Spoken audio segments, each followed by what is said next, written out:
It seems patently obvious that no one in their right senses would want to argue against the importance of trying to make Israelis and Palestinians make peace among themselves. Suddenly talk of the need to do just that is in the international air again. The need to push Israelis and Palestinians towards peace is a firm argument advanced in Washington, both by the Iraq Study Group, headed by James Baker, and also by George W. Bush's stalwart international ally, Tony Blair. Peace between Israelis and Palestinians is indeed a noble goal, but right now, is it really feasible? Do Israelis and Palestinians believe it is feasible right now? For his part, President Bush seems to be striving dramatically and determinedly to ward off the pincer play, as both the British Prime Minister and the authors of the Baker Report press for acceptance of the principle that to solve the Palestinian-Israeli conflict will not merely help the United States out of its Iraq quagmire, it will prove the catalyst for a new wholesome US strategy in the Middle East. In truth, what makes proposals for a fresh US peace initiative right now suddenly look more reasonable is that all of a sudden the fierce heat seems to have gone a little out of the conflict. A ceasefire between Hamas and the Israeli military is by and large holding, and there is even talk of perhaps trying to expand it to the West Bank as well. Now, the idea of a comprehensive peace seems so attractive that some puzzle over why President Bush hesitates so. Why, some even ask, does he appear so reluctant? Is it because he is enthralled to Israel's settlement policy? Or is it perhaps because the president is convinced that Hamas doesn't want peace at all, but the elimination of Israel? Or could it be this, that President Bush wants first himself to be surprised by a constructive approach on the part of the parties themselves? Washington has indeed once again been blindsided by developments in the conflict, as in 1993 with the Oslo peace process, and also a decade later with Ariel Sharon's unilateral withdrawal from Gaza. So too now the recent commitment by both Palestinian and Israeli leaders to halt the spiraling hostilities in Gaza was their initiative and theirs alone.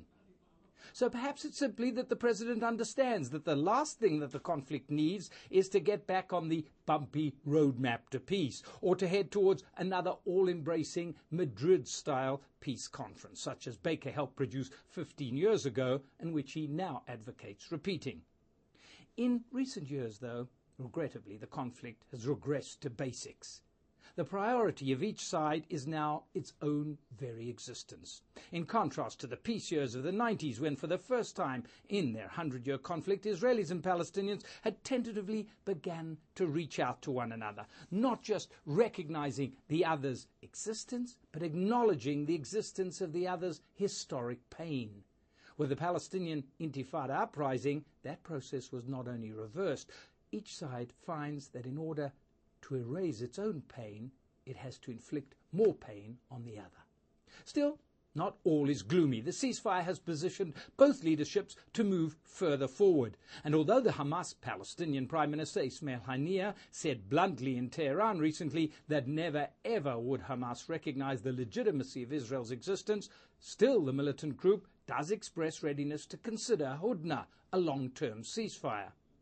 And in the wake of the Gaza ceasefire, Prime Minister EE.UU has responded to Palestinian Prime Minister Mahmoud Abbas's persistent declarations of a readiness to engage in peace negotiations, with his own explicit commitment again to begin moving down the negotiating path towards a settlement, if only a serious Palestinian partner does emerge.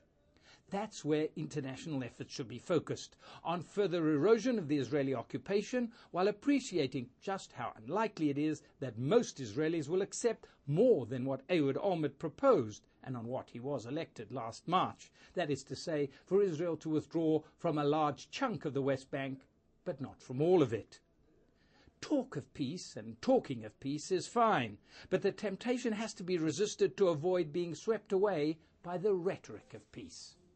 Full-scale peace is simply not at this stage attainable. What is achievable is the pushing of the two sides towards a long-term, interim, non-confrontational arrangement between them, where pointedly long-term may mean no more than a few years. Consolidate this no-war, not-yet peace arrangement between the two nations, and down the line there could yet be hope of a permanent peace. However, unlike what happened last year in Gaza, the effort this time should be on producing a coordinated Israeli withdrawal from parts of the West Bank, which will lead to the creation of a Palestinian state with contiguous boundaries, as Olmert himself has envisaged.